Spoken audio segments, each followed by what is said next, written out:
Bonjour à tous, bienvenue à notre méditation quotidienne.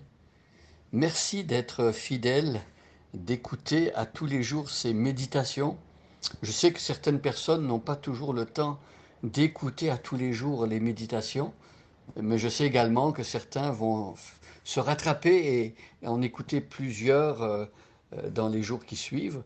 Alors, quoi qu'il en soit, si vous êtes à jour dans l'écoute des méditations ou si vous allez écouter cette méditation un jour un peu plus tard, ou deux, trois ou quatre, peu importe, je prie que les méditations que vous allez écouter vous fassent du bien, qu'elle soit un instrument de Dieu pour vous éclairer au sujet de Jésus, sur son œuvre, et vous aider à grandir dans votre foi, à vous accrocher aux promesses de Dieu et à grandir en tant que chrétien.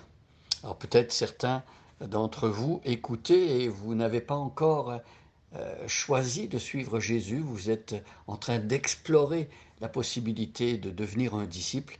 Eh bien, que Dieu vous encourage, que Dieu, par ses méditations et par d'autres lectures bibliques, vous aide à découvrir l'amour extraordinaire de Jésus. Alors aujourd'hui, nous sommes dans l'évangile selon Luc. Nous l'avons dit, c'est le troisième évangile, écrit par le bien-aimé médecin, le collaborateur de l'apôtre Paul. Et Luc rapporte ici un événement de la vie de Jésus qui est très important.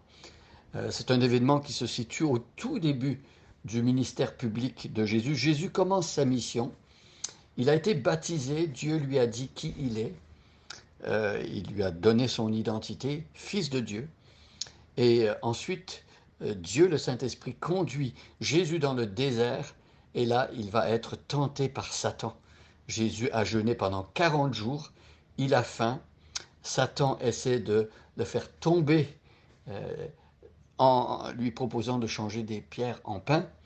Et comme ça ne fonctionne pas, Satan revient à la charge une deuxième fois. Et là, il essaie de faire tomber Jésus dans le péché en lui proposant des biens matériels, des possessions, la gloire humaine.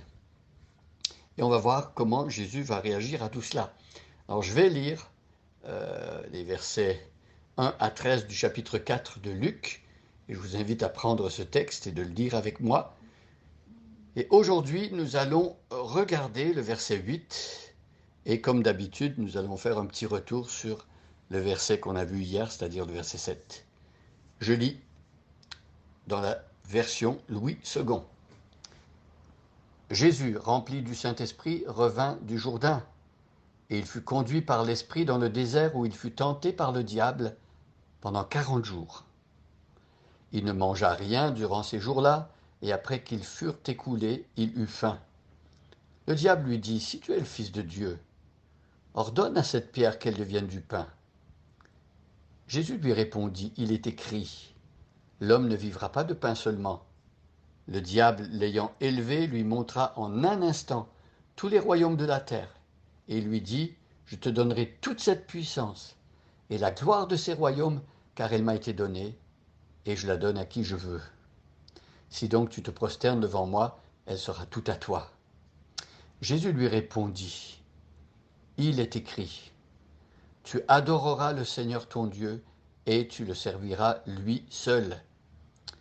Le diable conduisit encore à Jérusalem, le plaça sur le haut du temple, et lui dit, si tu es le Fils de Dieu, jette-toi d'ici en bas, car il est écrit, il donnera des ordres à ses anges à ton sujet, afin qu'ils te gardent, et ils te porteront sur des mains, de peur que ton pied ne heurte contre une pierre. Jésus lui répondit, il est dit, tu ne tenteras point le Seigneur ton Dieu. Après l'avoir tenté de toutes ces manières, le diable s'éloigna de lui jusqu'à un moment favorable. Revenons maintenant sur le verset 7. Après avoir tenté Jésus, lui avoir montré tous les royaumes de la terre et avoir insinué qu'il pouvait, lui, le diable, donner à Jésus tous ces royaumes, eh bien, le diable demande en échange, bien que Jésus se prosterne devant lui. Et là, le diable révèle son propre cœur, il révèle ce qu'il veut depuis le commencement. Lui jaloux, lui qui convoite le trône de Dieu, lui qui veut être semblable à Dieu, il veut aussi que les créatures de Dieu se prosternent devant lui qui est une créature lui-même, une créature désobéissante et en rébellion contre Dieu. Alors nous voyons aujourd'hui comment Jésus va réagir à cette tentation. Il est faible, il n'a pas mangé pendant 40 jours, et ça fait une deuxième fois que Satan revient à la charge. Et regardez comment Jésus répond. Jésus lui répondit, il est écrit, tu adoreras le Seigneur ton Dieu et tu le serviras lui seul. Il est écrit. Même manière de résister à la tentation, Jésus répond en se servant de la parole de Dieu. Combien cette parole nous est précieuse, n'est-ce pas? C'est elle qui nous donne la victoire dans la tentation. Il faut revenir à ce que Dieu lui-même a dit lorsque Satan essaie de nous mentir, de nous tromper, de nous faire s'éloigner des vérités de Dieu. Nous voulons revenir à cette parole. Nous voulons d'ailleurs apprendre à connaître cette parole, la lire régulièrement, même peut-être même la mémoriser, de sorte que lorsque l'ennemi vient pour nous tenter, eh bien, nous serons à même de pouvoir lui répondre avec des paroles qui sont dans notre cœur, que nous avons apprises. Et il ne s'agit pas simplement de mémoriser comme un robot, mais de comprendre également le sens des paroles de Dieu. Alors ici, Jésus répond, est-ce que l'être humain peut adorer quelqu'un d'autre que Dieu? C'est une grande question. Est-ce qu'on peut rendre un culte au saint, ou même à la Vierge Marie, ou à d'autres êtres humains, ou aux anges? On a pu entendre autour de nous des personnes qui vont rendre un culte à toutes sortes d'entités spirituelles. Et on se pose la question, est-ce que Dieu veut cela? Alors Jésus ici nous répond. Jésus nous dit, tu adoreras le Seigneur ton Dieu. Le Seigneur ton Dieu. Dieu est Seigneur, Dieu est Maître, Dieu mérite qu'on lui obéisse. Tu adoreras le Seigneur ton Dieu. Nous voulons rendre un culte à Dieu exclusivement. Dieu est un Dieu jaloux, nous dit la Bible, pas de la jalousie dont nous souffrons, mais d'une juste jalousie, parce que Dieu ne veut pas que les êtres humains qu'il a créés se prosternent devant des idoles ou des êtres ou des entités qui n'en sont pas dignes et qui ne le méritent pas. Donc tu adoreras le Seigneur ton Dieu et tu le serviras lui seul. Mes amis, c'est exactement ce que l'apôtre Paul va dire dans sa lettre à Timothée.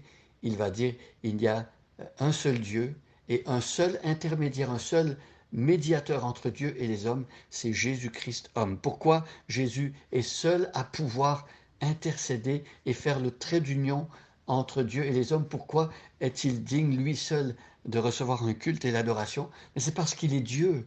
Et Dieu, comme il s'est fait homme, eh bien, Dieu peut faire le trait d'union entre l'être humain et la divinité parce que Jésus comprend la situation des êtres humains. Il a été humain comme nous. Et Jésus comprend le point de vue de Dieu puisqu'il vient de Dieu. Alors, mes amis, si jamais vous avez été tentés ou même si vous avez rendu un culte à quelqu'un d'autre qu'à Dieu lui-même, Père, Fils et Saint-Esprit, demandez pardon à Dieu. Repentez-vous d'avoir fait cela. Dites à Dieu, je suis navré, je suis désolé Seigneur, je ne savais pas ou je n'avais pas bien compris, pardonne-moi. Et puis, soyez résolus à ne rendre un culte qu'à Dieu lui-même, Père, Fils et Saint-Esprit. Bonne journée à chacun et à chacune, et soyez richement bénis.